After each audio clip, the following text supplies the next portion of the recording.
अब मेरी समझ में नहीं आ रहा है कि मैं हिंदी में बोलूं कि अंग्रेजी में बोलूं कि तिब्ती में बोलूं। तिब्ती समझ में आते हो? हाँ?那么，人家什么罗了呀？从地这是来讲的学因，他人给人家身上那个来真的能，除了你懂你说什么当个为才贵人，偏偏的做嘅本地使用并不是灵巧，心里三不得登录度参事能有不嘞。落得点，譬如什么就是给么多，录度先能有米有不嘞。本地使用并不是灵巧嘅，配当价格work嘅，那入嘅这不当。벽에 독항당 쿠류기 개내고 송시 행계능 능외식 샴라 신시 영어쇼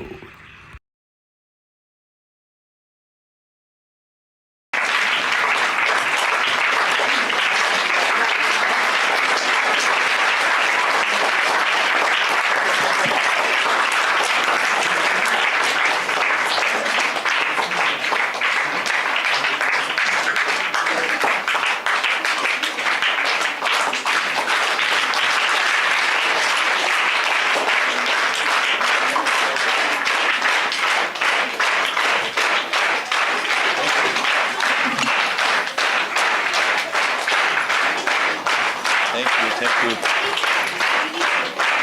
Yes, thank you. Please take a seat.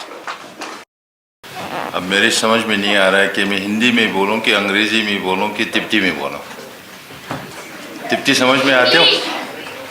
हाँ? हिंदी या इंग्लिश? इंग्लिश में बोलना है। हिंदी इंग्लिश मिला के। चलो मैं आज हिंदी में प्रयास कर लेता हूं। तो आप लोग अभी पढ़ रहा है संबोटा टिबेटन स्कूल। अब संबोटा कौन है? कभी जानने का प्रयास किया कि नहीं? संबोटा एक 7वीं दशक का तिब्बत की एम्परर छिसोंग देवचें का एक मिनिस्टर था। तो छिसोंग देवचें ने इनको भारत में भेजा एक तिब्बत का लैंग्वेज इन्वेंट करने के लिए, नया बनाने के लिए। इसलिए संबोटा भारत में आया और इन्होंने आजकल का जो तिब्बती लैंग्वेज है इसको इन्वेंट किया। तो पहले आप क्या सोचते थे कि तिब्बती लैंग्वेज चीन का भाषा से नज़दीक होगा या भारत के भाषा से नज़दीक होगा? भारत का, चीन का, क्योंकि आजकल चीन भारत तिब्बत को चीन ने कब्जा किया हुआ है।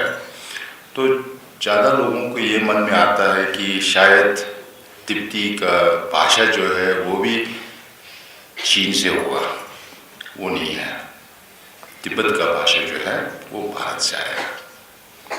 अब इससे आगे इतिहास में चले जाएं तो हमारे तिब्बत का जो फर्स्ट किंग है, महाराजा, वो भी कहा जाता है कि भारत से आया।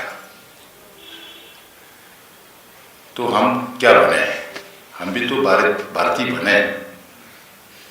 दिखने में थोड़ा अलग है, कान थोड़ा छोटा है, नाक थोड़ा फ्लैट है, मगर दिमाग में, सोचने में हम सब एक ही हैं, क्योंकि हम भारत का एक हमारे भाषा भारत से है। अभी भी आप देखते होंगे क्लास में तिब्बती का जो अल्फ़ाबेट्स हैं, का खा खाना, चा चा छाना, ता था थाना, हिंदी से बहुत मिलते जुलते हैं ना। हिंदी में का खा खा गाना एक एक्स्ट्रा, और हिंदी में तिब्बती में सिर्फ 4 वोवल्स होते हैं, ई उ ए ओ। हिंदी में बहुत है ना, आ ई उ ए, हा, सब भूल गया। मैंने थोड़ा पढ़ा था 8वीं क्लास तक, और वोवल्स ज़्यादा है। तो तिब्बत का भाषा जो है वो भारत से आया, ब्राह्मी और गुप्ता स्क्रिप्ट से है। तो वो इन्वेंट करने वाला जो है वो संबोटा है। तो आपके जितने भी संबोटा स्कूल है उनके नाम के ऊपर रखा हुआ है। So if somebody asks you in future who is from Bharat, then you should be able to explain, no? क्योंकि आप अपने बायोडाटा में लिखेंगे बाद में कि हमने शिमला संबोधा तिब्बती स्कूल में पढ़ा। अब लोग पूछेंगे संबोधा क्या है, कौन है, कहाँ से आया, स्कूल का नाम क्यों रखा है। ऐसे अगर आपको ज्ञान प्राप्त करना है तो रूट तक जाना है, कहाँ से आया, कैसे आया, वो सब समझना बहुत ज़रूरी है। ठीक है। और दूसरी बात, अब ये स्कूल है तो तिब्बती स्कूल, अब ये कैसे आया, और आजकल आप हिमाचली यहाँ ज़्यादा हो गया, वो कैसे है और भविष्य में कैसे हो सकता है। जब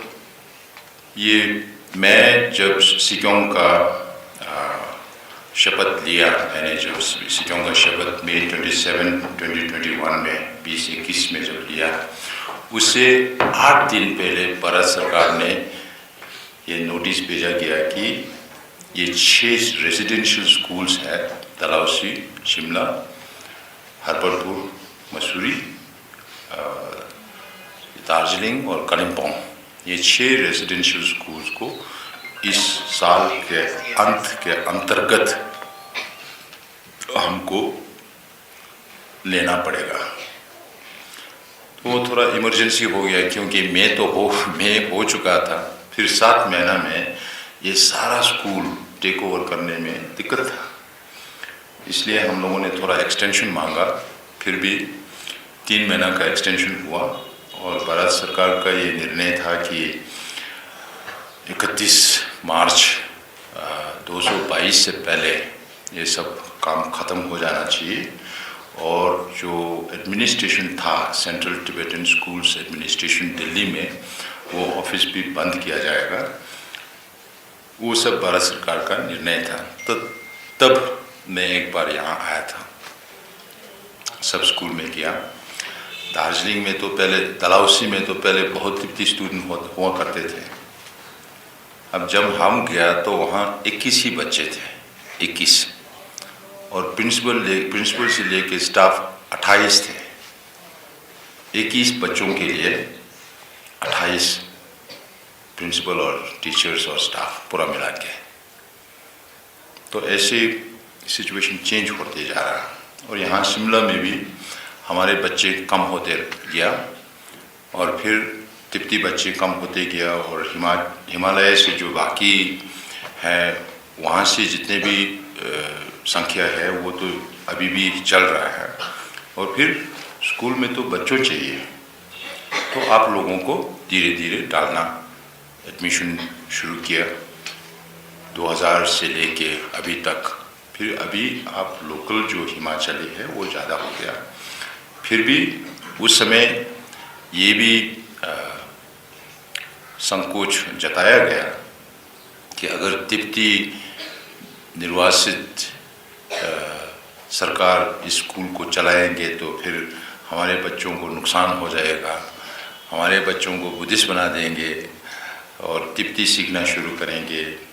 ऐसे हमारे मन में नहीं था, मगर लोग ऐसे सोचते थे, चिट्ठी भी लिखा हुआ था। अब हमारे एजुकेशन डिपार्टमेंट का ये निर्णय है कि बच्चे इंडियन हो, हिमालयन हो, तिब्बती हो, बच्चे बच्चे हैं, सबको शिक्षा मिलना चाहिए। इसलिए एडमिनिस्ट्रेशन तिब्बती चलाए या इंडियन चलाए, कोई भी चलाए, आप लोगों को शिक्षा मिलना है। इसलिए हम लोगों ने ये निर्णय किया कि हम भी इसको स्कूल को जारी रखेंगे और हम सबको साथ में लेके पढ़ाई करेंगे। ठीक है। अब ये हमारे संबंध है आज के दिन में आप और हमारे संबंध ये है। फिर भविष्य में आप लोग बड़ा हो जाएंगे, फिर यूनिवर्सिटी में जाएंगे, दूसरे बच्चों से भी मिलेंगे, बात भी होंगे, चर्चा भी होंगे कि आप लोग कहाँ पढ़ाई किया था। फिर आप बोलेंगे तिब्बती स्कूल में पढ़ाई किया, तो आपको शायद ये भी पूछ सकते हैं तिब्बत कहाँ है, तिब्बत कितने बड़े हैं, तिब्बत में कौन रहते हैं, तिब्बत का इतिहास क्या है, आजकल का स्थिति क्या है। तो थोड़ा समझने से फिर हमारे और आपके बीच में जो रिश्ता है उसको हम गंभीरता से देख सकते हैं, उसको सीरियस से ले सकते हैं, एक दूसरे को समझ भी पाएंगे कि तिब्बती लोग यहाँ कैसे आए, क्यों आए हैं, और तिब्बती लोगों के लिए अलग से स्कूल क्यों बनाया गया था, वो सब समझ में आएंगे। इसलिए आजकल मैं जो तिब्बत के बारे में बोलते हैं तो बहुत बेसिक इंफॉर्मेशन देता हूँ। तो हमारे ऐतिहासिक रिलेशनशिप, ऐतिहासिक रिश्ता जो है भारत और तिब्बत के बीच में, हम भारत को गुरु मानते हैं और हम खुद को शिष्य मानते हैं। पहले भी बताया कि ऐतिहासिक 2-3 कहानी कहा जाता है कि तिब्बत का पहले किंग जो है वो कहाँ से आया, कौन था। अब उसमें एंथ्रोपोलॉजिकल एविडेंस तो निकालना मुश्किल है, मगर हमारे तिब्बती इतिहास में ये कहा जाता है कि ये कोई तो महाभारत के समय भी बताया जाता है। जो एक प्रिंस जो वार में हार गया, वो तिब्बत में हार गया और फिर उसको तिब्बती मालूम नहीं था, तो स्काई में पॉइंट किया, वो एक भी बताया जाता है। दूसरा तो उज्जैन से भी बताया, आजकल का जो उज्जैन है वो तिब्बत का पहले किंग उज्जैन से आया, ऐसे भी बताया जाता है। तो 7वीं सेंचुरी में, इससे पहले जब बुद्धिज़्म बहुत सारी जगह में फैला, कनिष्का के टाइम में, दूसरी शताब्दी में अफगानिस्तान और आजकल के जो सेंट्रल एशियन कंट्रीज़ है उसमें काफ़ी फैला हुआ है। किर्गिस्तान, अज़रबैजान, इन सब जगह में, आजकल भी बामिया में भी जब बुद्धा का स्टैचू था वो उस समय का है अफगानिस्तान में। तो उस समय बुद्धिज़्म काफ़ी फैला, वो भी कश्मीर से फैला। उस समय शायद एक टेक्स्ट, एक बुद्धिस्ट का लेख शायद तिब्बत में पहले बार आया, उसको सीक्रेट टेक्स्ट बोला करता था, सामय्यमो। शायद वो 4वीं शताब्दी में, मगर हम लोगों को संस्कृत तो पता नहीं था, किसी को पढ़ने उस समय तो आजकल का जो तिब्बती लैंग्वेज है वो तो नहीं है।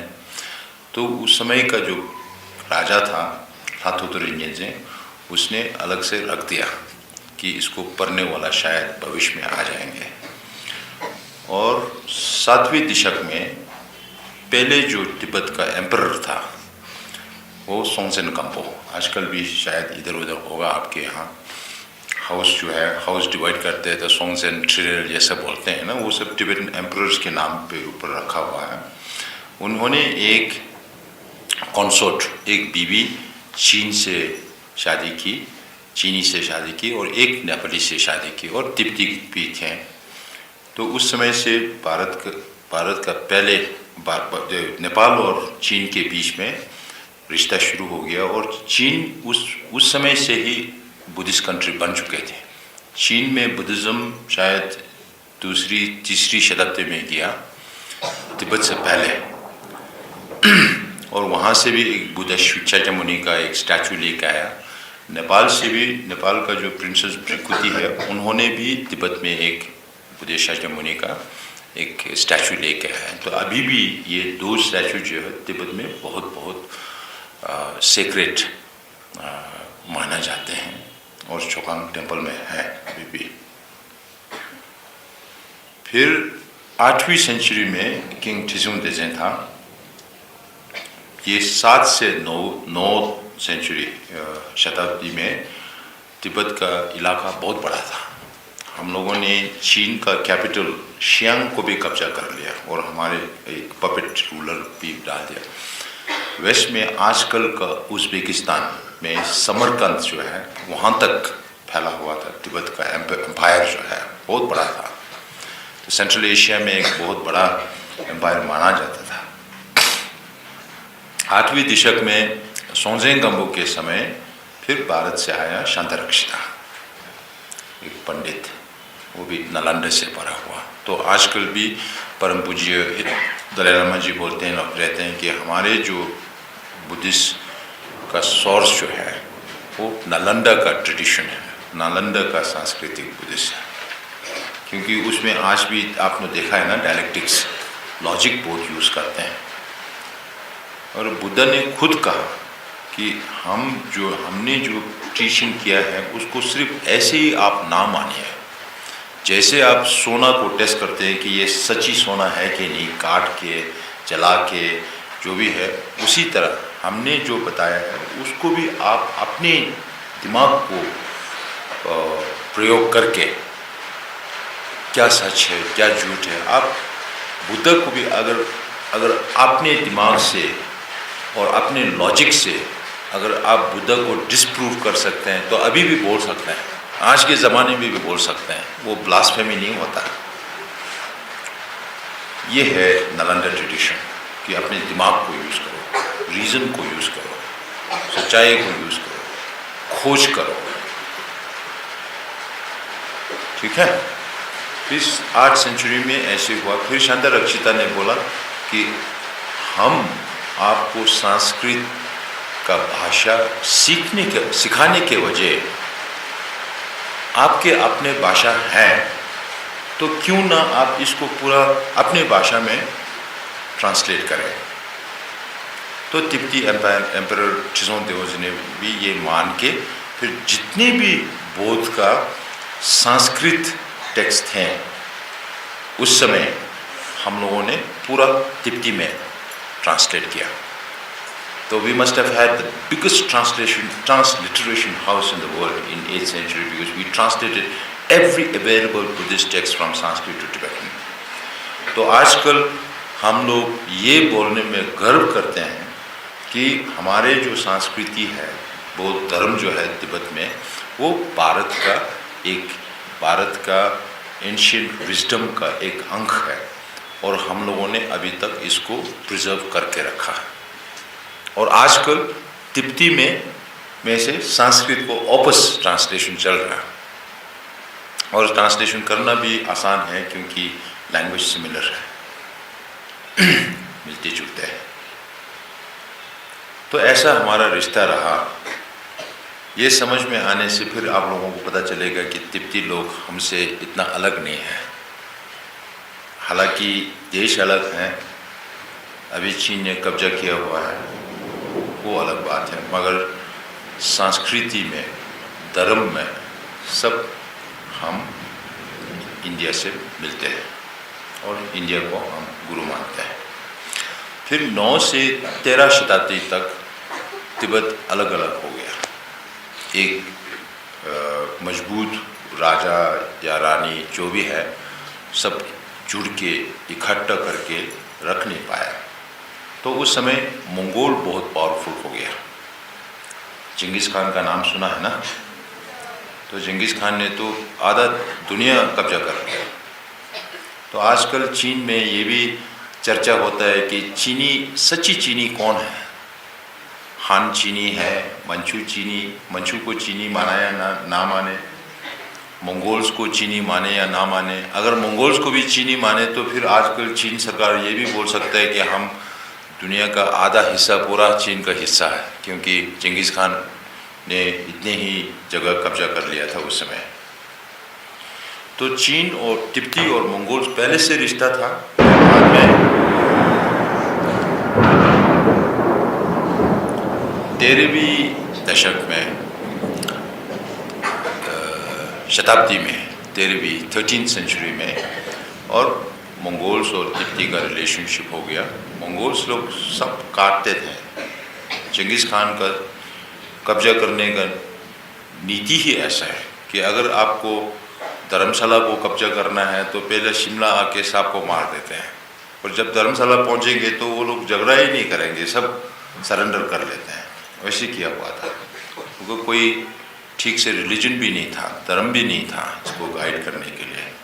तो तिब्बत से साजा पंडित कुंवर ग्याल्जे को अपने गुरु मान लिया। साजा पंडित कुंवर ग्याल्जे ने वो चौथा खान जो है कुबलाई खान, और उसके पिता जो है अल्तान खान ने साजा पंडित कुंवर ग्याल्जे को मंगोल में बुलाया, उनसे बौद्ध धर्म सीखा, और उसके बाद कुबलाई खान ने भी बौद्ध धर्म सीखा, और तिब्बत और और मंगोल का रिलेशन उस समय से है। 13 शताब्दी के बीच से 1350 से हमारे रिलेशन है। अब मंगोल्स ने चीन को कब्जा किया कब? 1271, 1271 को क्या बोलते हैं? 71, 1271 साल में चीन को कब्जा किया कुबलाई खान ने। तभी से चीन का जो है 1271 से 1368 तब चीन बोलते हैं युआन डायनेस्टी। वो युआन डायनेस्टी कोई और नहीं है, वो मंगोल्स जब चीन को कब्जा किया उसी का पीरियड है। वो 100 साल में तिब्बत में सक्या रूल कर रहे थे। सक्या पंडित कुंभा ज्ञानसेन, ट्रोंगोन शुगी फापा और इनका जो सक्सेसर्स है वो सब ने तिब्बत को रूल किया। और उस बीच में 1368 से लेके 1644 तक चीन को मिंग ने कब्जा किया। और मिंग तो चीन ही है, हान चाइनीज जो बोलते हैं वो चीनी ही है, बाहर का नहीं है। और उस बीच में हमारे तिब्बत में 3 डायनेस्टी हुआ था। वो फामुट्रुपा डायनेस्टी का 100 साल का करीब, रिम्पुंग का 100 साल का करीब, देवत्संबा का 100 का साल का करीब। तो वो हमारे 3 डायनेस्टी चलते रहा। चीन में एक डायनेस्टी चलते रहा, वो चीन का मिंग जो बोलते हैं, मिंग डायनेस्टी जो बोलते हैं वो है। और तिब्बत में फिर 5वीं दलाई लामा जो है, उन्होंने सिर्फ धार्मिक ही नहीं राजनीतिक का भी रिस्पॉन्सिबिलिटी लिया। वो शुरू हो गया 1642 में, 2 साल पहले। चीन में मिंग को हटा दिया चिंग ने। चिंग जो है वो अभी हम तो चीनी नहीं मानते हैं इनको। चिंग जो है वो मंचू है, मंचूरिया, वो चीन का नॉर्थ में है। उन्होंने चीन को कब्जा कर लिया और वो 1644 से 1911 तक चिंग डायनेस्टी। मगर चिंग डायनेस्टी शुरू करने से पहले 5वीं दलाई लामा ने 2 साल पहले 1642 से 1949 तक, जब तक कम्युनिस्ट चाइना ने तिब्बत को कब्जा नहीं किया, तब तक तिब्बत एक स्वतंत्र देश था।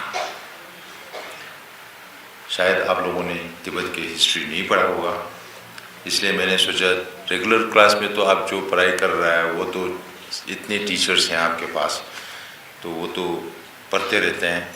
आज थोड़ा अलग से बताऊं आपको। थोड़ा समझ में आ रहा? हमारा हिंदी ठीक है? चलो, नहीं तो मैं अंग्रेजी में शिफ्ट कर लेता हूँ फिर। तो ये इतिहास है। इतिहास को कोई नकार नहीं कर सकते हैं, कोई इसको बदलाव नहीं कर सकते हैं। इतिहास को ऐतिहासिक जो लोग इसको पढ़ते हैं, पढ़ाते हैं, इसके ऊपर जो नीति शोध करते हैं, उन लोगों को पता है। ये एक सरकार बोलने से वो बदल नहीं सकते, एक इंडिविजुअल बोलने से भी बदल नहीं सकते। वो फैक्ट है, ट्रूथ है। उसको कोई भी, अगर चीन सरकार जितने भी वो कहीं भी जाके हिमालय के वो एवरेस्ट के ऊपर जाके चिल्लाने से भी बदल नहीं सकता।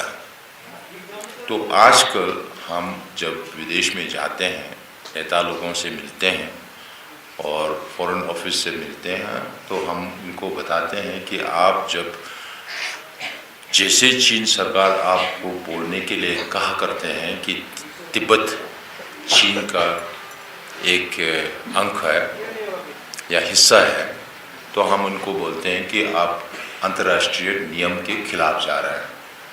क्योंकि हमारा और चीन के कम्युनिस्ट गवर्नमेंट है, उसके बीच में सिर्फ एक ही एग्रीमेंट है, वो है 17 पॉइंट का एग्रीमेंट।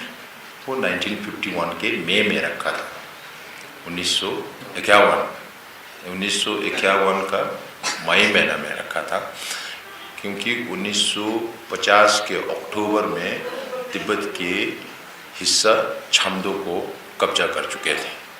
और अंतर्राष्ट्रीय नियम में ये बोलते हैं कि अगर एग्रीमेंट से पहले अगर फोर्स किया गया हो, ऑक्यूपेशन किया गया हो, तो उसको मानना नहीं है, नल एंड वाइड, इसको मान नहीं सकते हैं। अगर अंतर्राष्ट्रीय नियम को लागू करना है तो सबको एक ही लागू करना है, बाकी को लागू करो और तिब्बत को ना लागू करो, वो तो सही नहीं है ना। वो हम बताते हैं इन लोगों को। और तिब्बत का इतिहास के बारे में आज का हम काफ़ी बोलते हैं देश दुनिया में बहुत, क्योंकि अभी का स्थिति जो है तिब्बत में बहुत गंभीर है। आप अगर इंडियन भी हैं तो तिब्बत जा नहीं सकते हैं, कैलाश मानसरोवर जाने में भी दिक्कत हो रहा है। बाकी विदेशी को तो अगर चीन में जाने का भी वीज़ा है तो तिब्बत जाने के लिए और एक परमिट लेना पड़ता है। ऐसे ही कि जैसे आप तीसरा देश में जा रहा हो, वो भी आसान नहीं है, जाने नहीं देता है। जर्नलिस्ट को भी जाने नहीं देता है, डिप्लोमेट्स को भी जाने नहीं देता है, ऑर्डिनरी लोगों को भी जाने नहीं देता है। क्योंकि दुनिया को तो ये बोलते रहते हैं कि तिब्बत एक सोशलिस्ट पैराडाइज बन गया। अब सोशलिस्ट पैराडाइज है तो फिर पैराडाइज को क्यों छुपाना है, सबको देखना चाहिए ना, ये बात है। अब हम अपने देश को, हमारी प्रार्थना में भी हम ये बोलते रहते हैं कि ये स्वर्ग देश कैसा बर्फीली पर्वत से घेरा हुआ, heavenly abode surrounded by snow mountain ranges। क्योंकि साउथ में, उत्तर में है पूरा हिमालय, पूर्व में काराकोरम है, और दक्षिण में, तिब्बत के दक्षिण में बोल रहा हूँ, तिब्बत के दक्षिण में कुनलुन है, और तिब्बत के ईस्ट साइड में तो बहुत सारा माउंटेन रेंजेस है। तो तिब्बत हर तरफ से बर्फीली पर्वत की रेंजेस से सराउंड किया हुआ है। तो तिब्बत का जो एवरेज अल्टीट्यूड है, ऊंचाई जो है फीट में बताया गया तो 12,000 से भी ज़्यादा है, सी लेवल से 12,000 से। शिमला का कितना है अल्टीट्यूड? हजुर मीटर चिकन ये 1800 मीटर है, उसको 3 गुना किया तो 4,400 अबाउट 4,400 नहीं? तो इतना ऊंचा है, इसलिए तिब्बत को रूफ ऑफ द वर्ल्ड कहा गया है। और आजकल एशिया में अब दूसरे लोग पूछे तो फिर आपको रीज़न भी बताना होगा ना, रूफ ऑफ द वर्ल्ड क्यों कहते हैं? क्योंकि आल्टीट्यूड की वजह से, ऊंचाई की वजह से। अब एशियन लोग तिब्बत को बोलते हैं वाटर टावर ऑफ एशिया। जैसे यहाँ पानी का टंकी है हमारे यहाँ, वो जैसे बता रहा है। क्योंकि तिब्बत से जो आते हैं नदियाँ, झेलम, इंडस, जो इंडिया से होके पाकिस्तान में जाते हैं। इंडस तो इंडस वैली सिविलाइजेशन का क्रेडल बन गया है ना, वहाँ सिविलाइजेशन शुरू हो गया। ये इंडिया पाकिस्तान में जाता है, और कुछ छोटा छोटा नदी नेपाल में भी जाता है।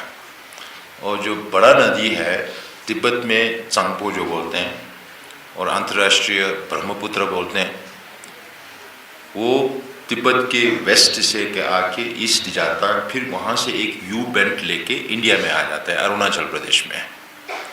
और पिछले साल मैं वहाँ गया था, हेलीकॉप्टर में जा रहा था, हमने देखा कि जो तिब्बत से जो चांगपो आ रहा है ब्रह्मपुत्र, पूरा मड्डी है, चाय का कलर का है।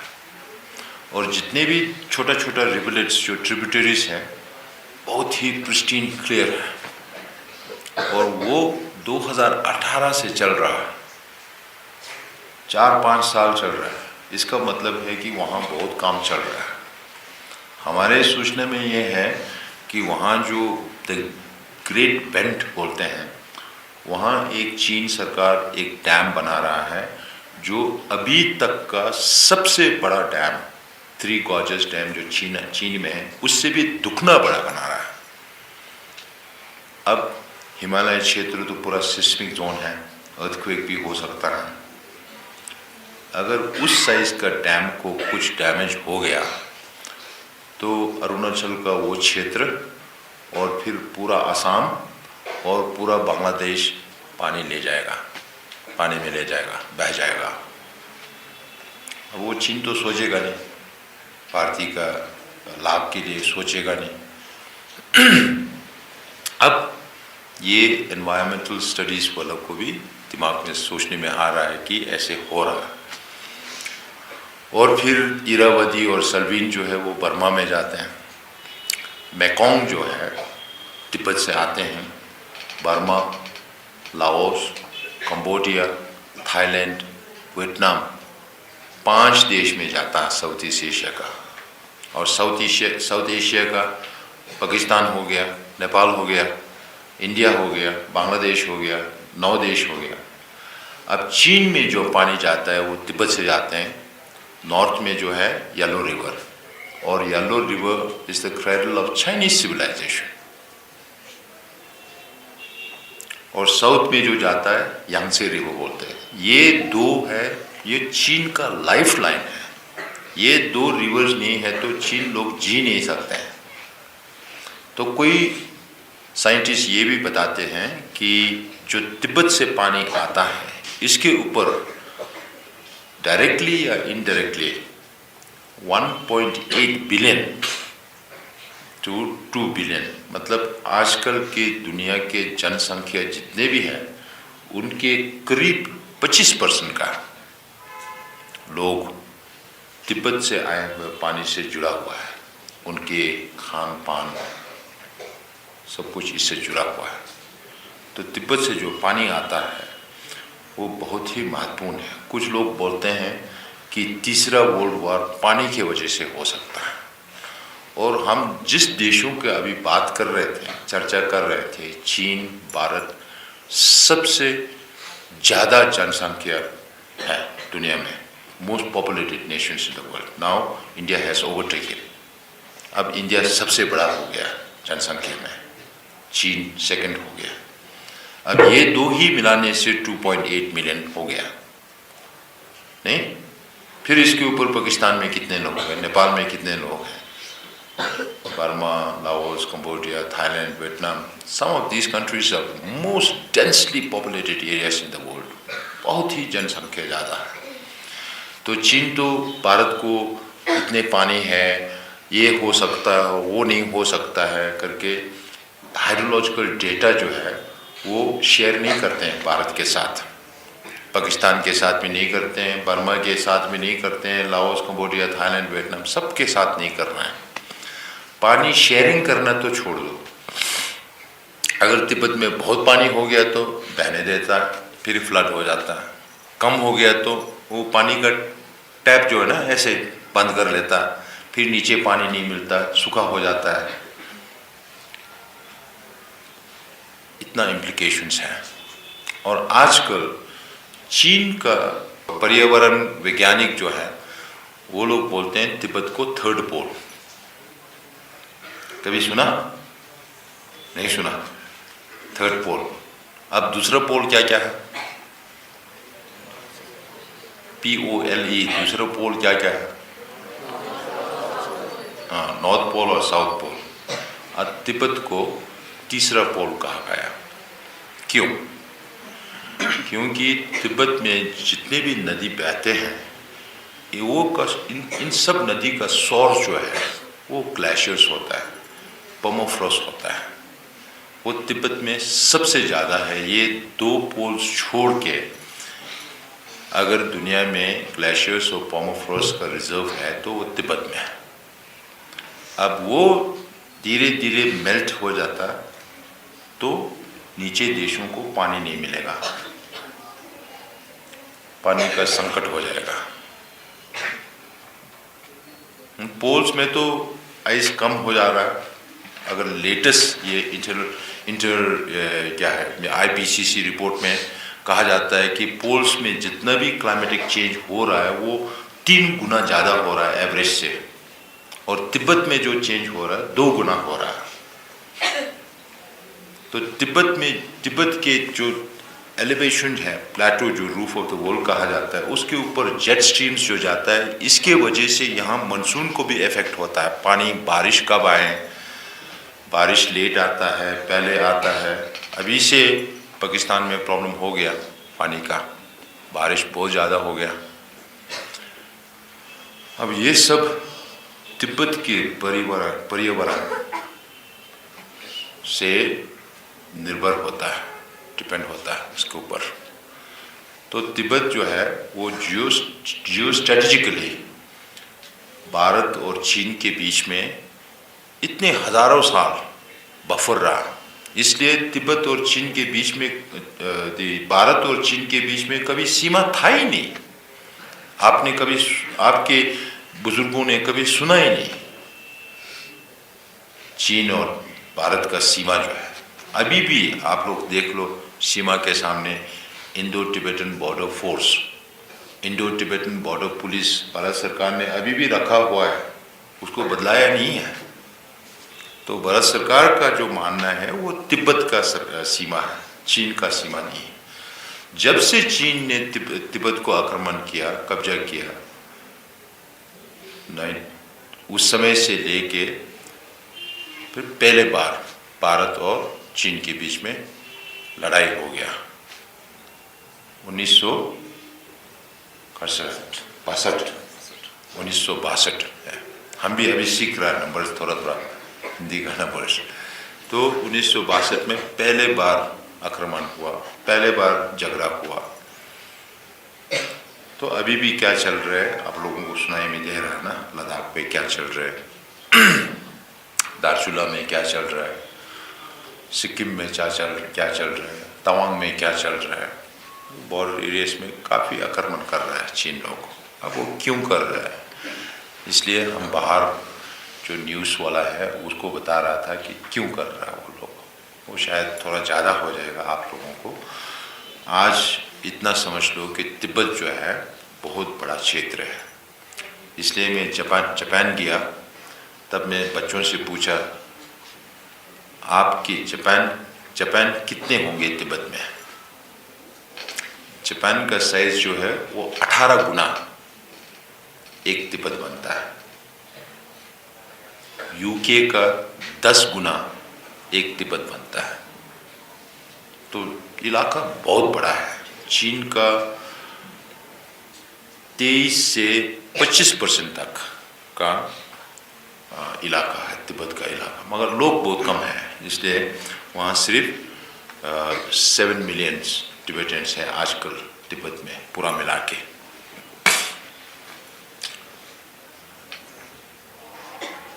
इंटरेस्टिंग है कि नहीं, थोड़ा थोड़ा समझ में आ रहा है।